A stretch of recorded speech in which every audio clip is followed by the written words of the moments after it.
Hello, everyone. Welcome to our Estrella Virtual Visit Series. My name is Allison Campbell with Estrella Consulting, and I'm so excited to welcome Madison Morgan from the University of Rochester in Rochester, New York. Our virtual visit series is designed to allow you to get to know a variety of colleges and their staff in a more personal way. So we're so excited to have Madison with us today. If you want to just take a quick moment to introduce yourself and tell us a little bit about how long you have been at U of R. Sure. Thank you so much, Allison, for having me. I'm super excited to be here. Like she said before, my name's Madison Morgan. I'm an assistant director of admissions here at the University of Rochester. I've been at Rochester for a little over 3 years now. So I started right after my own undergraduate career at St. John Fisher University, which is also located in Rochester. I just finished my master's degree on the University of Rochester's campus in higher education. So I'm very passionate about helping students through their college search process and application processes. And I'm originally from Buffalo, New York. So big Bills fan. If you are worried about the snow here in Rochester, I'm probably the wrong counselor to ask about that. Because I am from where the snow comes. And yeah, I always say if you have a good pair of boots and a nice winter jacket, you'll be totally fine in Rochester. And we have tunnels connecting all of our academic buildings, so you don't have to go outside if you don't want to. But that's a little bit about me. That's such a perk. I remember when we met last fall and you had mentioned the tunnel system. I'm like, that is genius. Because I too, my dad's side of the family is from Buffalo and we lived in Rochester for a number of years. My mom is from Ohio, which I mean, we still get a lot of snow. Don't get me wrong, we're on Lake Erie as well, but not even close to the level of snow that you get in Buffalo and Rochester and off the lake. So I think that that tunnel system is genius. So for those people who are watching who might not be super familiar with University of Rochester, can you just tell us a little bit about, again, you talked about your location, but where is Rochester? Your institution, just like the enrollment and what type of institution are you? Public, private, R1, liberal arts, etc. Absolutely. So, starting with location, we are located in upstate New York. So, we're actually roughly 6 hours from New York City, only about 3 hours from Toronto. So, we're actually closer to Canada than we are to New York City, which is a fun fact. So, yeah, upstate New York, right in the Finger Lakes region. Yeah, we're right technically in the city limits of the city of Rochester. Rochester is a mid-sized city, very comparable to the size of the city of Cleveland, I would say. So not super big. It's manageable. It's walkable. Very like locally owned city. Like artsy, local coffee shops, local restaurants, all of that kind of stuff. As far as the University of Rochester itself goes, so we're located about a mile and a half from the city. Like I said, technically in the city limits of Rochester, but we have a lot of natural barriers that make it seem very much like we're an enclosed college campus, which we are. So we're surrounded by the Genesee River and a bunch of trees around us. So very much enclosed college campus. We're a mid-sized private liberal arts institution, and we are a tier one research institution as well. When I say mid-size, it's roughly 6 to 7,000 undergraduate students on our campus. That's great. We like to refer to that size as the Goldilocks, like the not too big, not too Yes. small. And the fact that you said you're a liberal arts institution and a research institution is kind of a dichotomy. You don't really hear that. It's Yes. usually one or the other. Um, as you'll find out if you're watching this, I feel like University of Rochester is a very unique place as far as curriculum goes, and I know that you're going to explain that. So it's a great option for students that have very diverse interests. So as you're reading applications, I know you're going to get into that here in the next few weeks if you're not haven't already started, but what kind of student are you looking for? Like what would be someone who would really thrive at Rochester? Absolutely. So when we do read applications, we definitely are looking for the right fit student for our campus. And what I typically look for are students who are engaged, both inside and outside of the classroom. So we're not just looking for students who want to study, study, study all the time. We realize that that is not feasible to enjoy your life, right? So we look for students that are both engaged outside and inside of the classroom, passionate, so really enjoying what they're doing, and students that are excited to learn. Um, Yeah, and we're looking for the type of student that, like I said, excited to learn, but also want to come to Rochester to enjoy their college experience. They're not just looking for a university to get a piece of paper at the end of the day and leave. They really want to embrace that college experience. We're a very collaborative university rather than competitive, no matter what major you end up choosing. So we have a very, very tight-knit community. And one of the ways that we gauge students' fit for Rochester is kind of revolved around our motto on campus, which is the word meliora. So it's a Latin term loosely translated to mean ever better.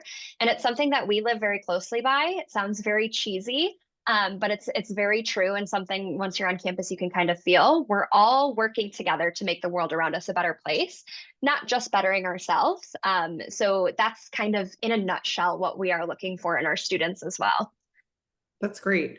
I take notes during this just so I have like a record and I can share it with our team. But I know that Meliora, I mean, it's all over your marketing. It's, on on the web page. Everybody that I've ever spoken to about U of R talks about this. Like it definitely is a core component of your mission and your focus and kind of like how everything is structured. So, I think if I'm talking to a student, maybe if they're trying to like craft an application that's going to put them in a good light, to show their fit for U of R, to really speak to like how do they work to make themselves in the world a better place. Like if that's the Common App, through their activities, through an interview, if you guys offer that, or if they're meeting with a counselor, I think that's something to really hammer home because it is so prominent and in your face in a good way. Yeah, Like I immediately think of that and I think of U of R. So you're doing a good job with your marketing on it. great. Thank you so Um, much.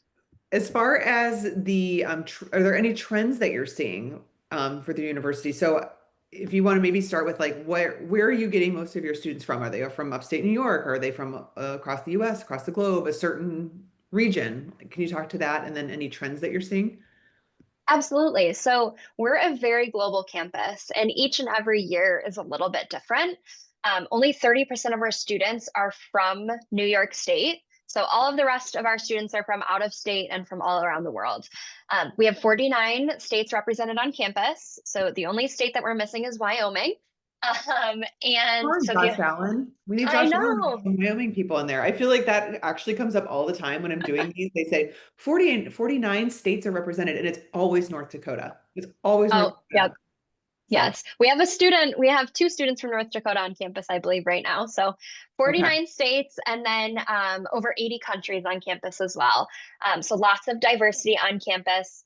As far as regions go, I mean, we have admissions counselors recruiting all over the world. We have an international team. We have a Midwest team. Of course, I'm part of the Midwest team. Best team is what I like to call it. But we're all divided into our own regions and our own territories. So we really truly do bring students in from all over the world. So if you ever have students that are looking for a global or diverse experience, I really think the University of Rochester is a great place. Or like just being a college student in the city of Rochester.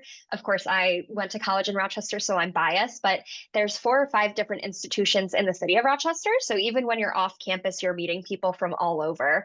It's a really fun college town because of that reason. So yeah, Definitely. Yeah. And I think, like you said, like there's this vibrancy, there's this diversity, but when there's a lot of other young adults, there's going to be things for young adults to do. So yeah, it's not, it's a vibrant city for people that are super rich or really old or whatever it might be. I mean, it's like they've got to cater to the demographic. And if there's 5 institutions of higher learning, there's got to be things for those students to do. So, absolutely. what would you say? Okay, let's actually, I'm going to kind of go off script here, but I know that this is not a big deal. Can you explain your curriculum? Because I do think that's something that is so incredibly unique to University of Rochester. And I think if we didn't just like actually dive right into that, I'd Yeah. be so go ahead and just speak to how that works. Absolutely. So the curriculum is my absolute favorite thing to talk about when it comes to the University of Rochester, and that's because I'm jealous that I didn't have it in my own college experience. So here at Rochester, we have what we call a flexible curriculum. We also refer to it as a choose your own adventure curriculum. There's a few other fun names for it, but overall, it's a flexible curriculum. So basically, what that means is once you get to Rochester, you are choosing to take whatever classes you want to take. We only require students to take one course, and that's a writing course. You'll take that within your first or second semester with us. And the reason that we require that you take a writing course is because no matter what major you end up choosing, you'll have to write at a college level at some point. So we just want to make sure all students have that same basis of writing skills coming into college. So there's over 50 sections of it offered each semester. There's some fun versions. We did one on Taylor Swift last year. There's been some on like shows like Game of Thrones, and there's one on national parks, and there's one titled Friendship, and there's one circled around like Netflix and watching shows and then writing papers on it. So they're very, very, yes, me too. They're very easy courses. They're not meant to trip you up. They're not meant to be taken your senior year either. It's really just kind of like an entry level writing course getting into college. So that is the only course that we require you to take. Then at Rochester, we have what we call our major requirements, and then we're our cluster requirements. So to explain what a cluster is basically just a word that we made up here ourselves. So a cluster is 3 classes that are thematically related in some way. Another way that I like to explain what a cluster is, it's basically just half of a minor. So at Rochester, you have to take 6 classes to complete a minor. A cluster is 3 classes. So that's Okay. what a cluster is.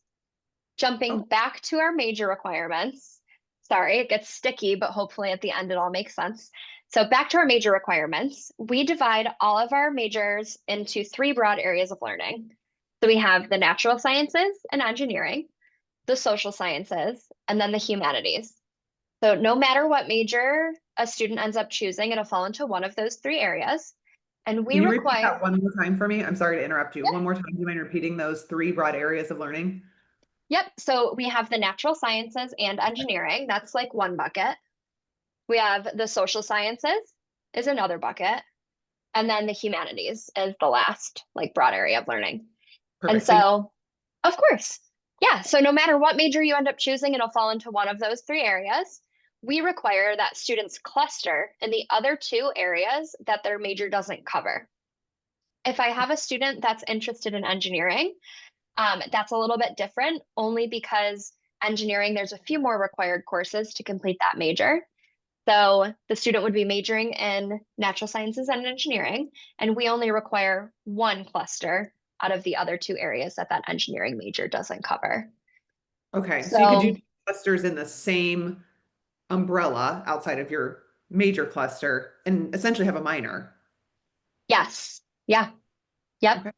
Yeah, so to explain it, and sometimes numbers are a little bit easier to understand when it comes to our curriculum. So typically, to complete a major that's not engineering is roughly 15 classes. It can be a few less, it can be a few more, but on average, it's 15 classes to complete a major. Okay. So you have 15 classes for that major, and then you have your 2 clusters. So one in each of the other 2 areas that your major doesn't cover. So those are 3 classes in each cluster. And then plus your one writing requirement typically equals out to roughly 22 classes. And you need 32 classes to graduate from Rochester. That being Okay. said, students typically have roughly 10 classes to do whatever they'd like with, whether that's turning a cluster into a minor, whether that's double majoring in 2 completely different areas. Okay. It's very, very flexible. And if I have a student that's interested in engineering, it's typically 18 classes to complete that major, plus one cluster, because we want engineers to have the same flexibility as other students, plus that one writing requirement. So the cluster is 3 classes again.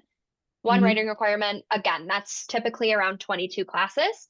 So that engineering student still has roughly 10 classes to do whatever they'd like with, whether it's minoring in something, taking some random electives. Another perk to our curriculum is we don't require that students declare a major until second semester of sophomore year. So we Okay. really do want them to use those first 2 years to explore and try new things if they'd like to. That's awesome. So yeah, I mean, you could be completely exploratory and be over halfway to a minor without even trying. Absolutely. Okay, that's great.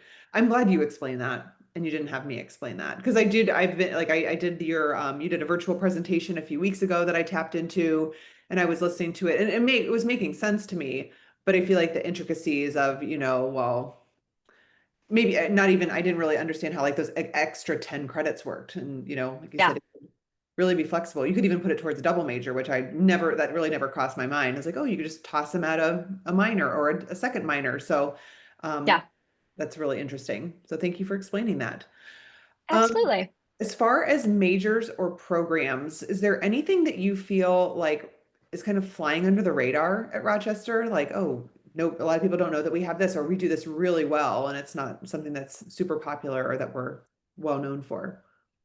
Absolutely. So I feel like more often than not, when students hear the University of Rochester, when anyone hears the University of Rochester, they're immediately thinking pre-med, and probably engineering. I think that those are our main two that like come to front of mind right away. We offer a lot of different humanity. Of course, I'm a humanities person, so this is just something that's near and dear to my heart, but we offer a lot of different humanities options that I think are flying under the radar. American Sign Language being one. We're actually the capital, one of the capitals of American Sign Language, Rochester, New York is. So there's a lot of opportunities for our students to get off campus and actually practice those skills. So I think ASL is definitely one thing that's flying under the radar. We have a really great linguistics program as well. Um, and optics. Optics is another big one. There's only a handful of institutions that have optics programs, optics being the study of light. And we actually have the most powerful laser affiliated with an academic campus on ours. So students who are interested in doing research in optics, I think that that's a really great opportunity for them as well. I think some of the more popular majors that I've seen come through recently, lots of psychology interests, neuroscience interests. But of course, like I said, the humanities, I think there's a lot of opportunities and programs that we offer that students don't always think of, especially like dance and theater. There's a lot of opportunities to study abroad in those areas. And we have music opportunities as well. Of course, we are affiliated with the Eastman School of Music, which is a different institution, but we Mhm. do have some music programs on our campus too. So there's a lot of things that we offer that people just don't think of because of the medical center that we're connected to or the School of Engineering, of course. Yeah, yeah. I'm glad that you mentioned music, because I immediately feel like when I think of Rochester personally, I'm like, oh, well, they've got the connection with Eastman School of Music, which is one of the top music schools in the nation. So you're separate institutions. It's not like the Eastman School of Music at the University of Rochester, like they're completely separate, correct? Correct. Okay.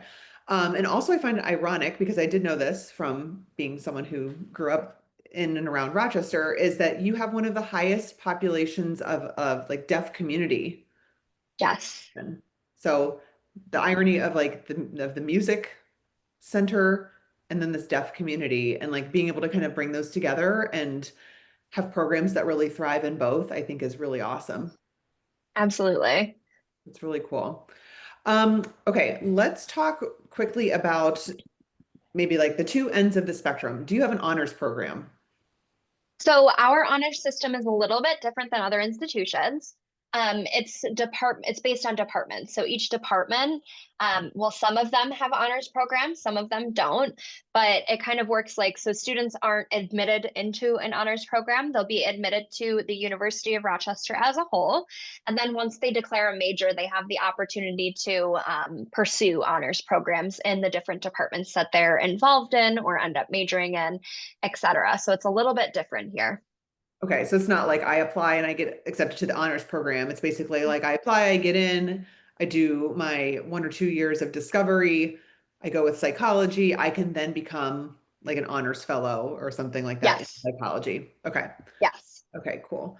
And then on the opposite end of the spectrum, if we have a student that might be maybe a little bit below, like an act from an academic standpoint, maybe they didn't test very well, or maybe they have a learning disability. Like, can you talk to me about the support that might be provided for a student that, might struggle a bit?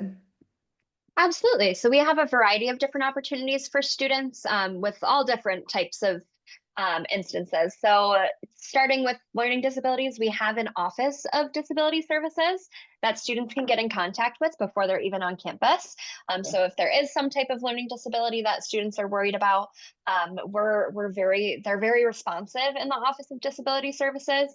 and they're very accommodating as well. So definitely a great office to reach out to in regards to that. We have a few early education opportunities as well, which are identified when we're reading applications. So let's say I have a student, and I'll use the example that you just used, like, yeah, testing wasn't very strong. GPA is a little bit iffy, maybe. They struggled in certain class areas, and we think that they would benefit from a little bit extra help before the school year starts. We actually give those students, when they're admitted, they'll be admitted through the education opportunity that we offer. And it'll be right on their admit letter. So it's not something that's like a secret. It's something that you can see right ahead. And they actually have the opportunity to come to campus a week early, they're in a little cohort of a bunch of students that are admitted through that program. And they work Okay. with students who have been in that program in the past. And we introduce them to the services that we have on campus, tutoring services, all of that kind of stuff, and just help them get comfortable on campus before the actual school year starts. So that's another thing that Mhm. can pop up. And then, of course, we have tutoring open to everybody on campus as well. There's a variety of different tutoring services, whether it's teaching assistants, whether it's peer tutoring. We have a lot of instances where professors have office hours since we do have smaller class sizes here. So there's lots and lots of opportunities for students to get help if they need help. I really appreciate you bringing that up about like the summer program that you're talking about because I feel like, I mean, if I ask this question to everybody, everybody's like, oh, we have an Office of Disability Student Services. If you need accommodations, if you need time, they're great to work with, or, um, like things like that. I feel like are Yeah. like Waiting Center, Tutor Center, like that's pretty common. Um, but as someone who I've worked on your side of the desk as well at a small private liberal arts institution, and we used to flag, students that were maybe like a little bit below, like, yeah, I think they have a lot of potential. I think they could be good here, but like I'm a tiny bit concerned. Um, that we would flag them that like when they were if they chose to attend our school then they would kind of get like a notice from our academic support staff that would be kind of similar like as soon as they got on campus they were reached out Yeah. to and they were kind of Yeah. had like a meeting and whatnot. But say if you have a student that does that, they get admitted kind of under this like condition or, Hmm. with this like little flag on their application, must they attend that summer session in order to be admitted? Like, can they be like, I don't need that, that's okay? Or is it like, no, no, you must complete this and accept the terms of this offer or you don't get admitted? Does that make sense? So yes, yeah. So how it works here at Rochester, we have two different versions of our early connection opportunity or our ECO opportunity. So Okay. when we're reading an application, if we have a student where we really love the student, we think they're really great, they've been involved in a lot of different things, but we're like, "Oh, they might benefit from just a little bit extra time on campus or a little bit of an extended orientation." We can flag them or recommend that they take advantage of our ECO opportunity. That's called suggested. And so it's a little bit of a different letter that they receive in their admit letter. We're suggesting that they take advantage of this opportunity. In that case, they can absolutely say no. But of course, it is encouraged. And then there's the other side of things where it's required. So we will like define that in each of the letters and say it's either suggested or required. If it's required, yes, that is a conditional admission and you do have to attend the program. But it's Okay. of course for the student's benefit at the end of the day. So we're just trying to help you. Definitely, definitely. Um, I just was curious of how that works. Again, like we had kind of had a policy like that as well, where you were just flagged if you were maybe not, if there was just an itty bitty piece of concern. So just wanted to Yeah. check. Okay, this is a popular question that we ask. My colleague Jamie wrote this fabulous blog. It's been circulated so many times, but it's about hidden scholarships. So, first question, first part of this is if a student applies to Rochester, are they automatically considered for all the scholarships if there are scholarships available? So I guess that's kind of the first question is like, do you offer merit scholarships? If so, are they, is a student like evaluated for that at the point of admission? Or do you have any hidden scholarships? So things that, you can tell a student like, hey, go on our website and apply for this, or like there's a major specific one, or a scholarship universe, things like that that require an additional application. So to answer the first part of your question, we just assume that everybody wants free money. So we automatically review every application that we receive for all of the scholarships that we have. Mhm. Um, so all of our scholarships are listed on our website. The only scholarship that is kind of triggered when a student is filling out their application is our LGBTQ plus scholarship. So if a student on their application indicates that they are a part of that community, they'll receive a separate email that just asks them if they want to be considered for that or if they want to apply for it. That is the only scholarship that we have students apply for. Part of the reason being, if they don't want that identity shared, we don't want to share it with the whole community, or we want to keep their personal information private. And so that's why we have students specifically apply for that scholarship. All of the rest of our scholarships we're automatically reviewing students for. So yeah, Okay, great. That's good to know because that's like a hidden scholarship. So yeah, you are at least triggering the people that self-identify. So that requires self-identification on the application yes, for you to let them know that they're eligible. But again, yes. if you're watching this and maybe you're not quite there yet, or you don't want to self-identify on the Common App, can you still apply for this without denoting it on your Common App? So I I think that if students were to reach out to us and say, "Hey, I did not feel comfortable putting my identity on the common application," I think that that's a conversation that we can have. Yeah. But overall, like majority of the cases, we say identify on that application, and we're not sharing that information with anybody. So it is a safe space. We're not going to share that with your parents, even if they reach out, we're not allowed to share that information with your parents. So I always like to be fair with that. But yeah, if a student's uncomfortable self-identifying on the application, I would say just reach out to either me or any of our admissions counselors, and that's something that we can talk about. That would be an interesting conversation if a parent did not know that their student Yes. was identifying that, and then they get their award letter and Yes. say, what is this scholarship? But hey, Yes. I'm down for that. So I just think that's interesting. But I will definitely have Jamie add that to our list of hidden scholarships, because I think that's something that we could definitely help our students with if they're looking at Rochester, and that would be something that could substantially help their bring their costs down. So thanks for sharing that. Absolutely. All right. I think we are almost to 30 minutes. That went super fast. So let's round it out here with, and that actually answers the question, does your campus offer LGBTQ support, gender neutral housing? So it sounds like you are very supportive, very Yes. diverse. So if you have a scholarship that's even geared toward that, I'm guessing that is a great place to start. But who would you say, because you are, I guess you're an alum now with your master's, so congratulations. Thank Um, you. who would you say is Rochester's most interesting alum, or maybe a really amazing guest or speaker that you've had on campus since you've been there? Interesting. So at Rochester, we do have like a lot of like Nobel Peace Prize winners as our alums. There's definitely a lot of interesting and fun alumni. I think that I'm trying to think of like what would hit this population the best, probably. The most notable speaker that we had last year on campus was Brenda Song. I thought that was really interesting. She did kind of like a motivational speech for our students during our Meliora weekend, Mhm. which is like our home. I think it was Meliora weekend. It's like our homecoming alumni weekend, um, family weekend, all mixed together into one. Okay. Brenda Song, if you're not familiar with her, she was on like the Sweet Life on Deck and Sweet Life of Zach and Cody and all of that kind of stuff. So she's like an actress. So that was kind of cool to have her on campus. We've also had some musical groups on campus. We bring for our Spring Fest or our Dandelion Day every year. We bring different musical groups on campus, and um, recently, oh, of course, now the name is slipping my head. It's never people that I know, but it's always people that the students know that are coming to campus, of course.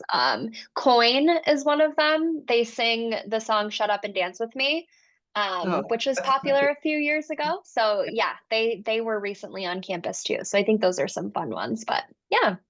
My campus brought Maroon 5 before they were cool. Like they were like Wow, undercard for John Mayer, and they came and they did a concert on our campus before anybody knew who they were. And now look at them. So of course. yeah, that's pretty cool.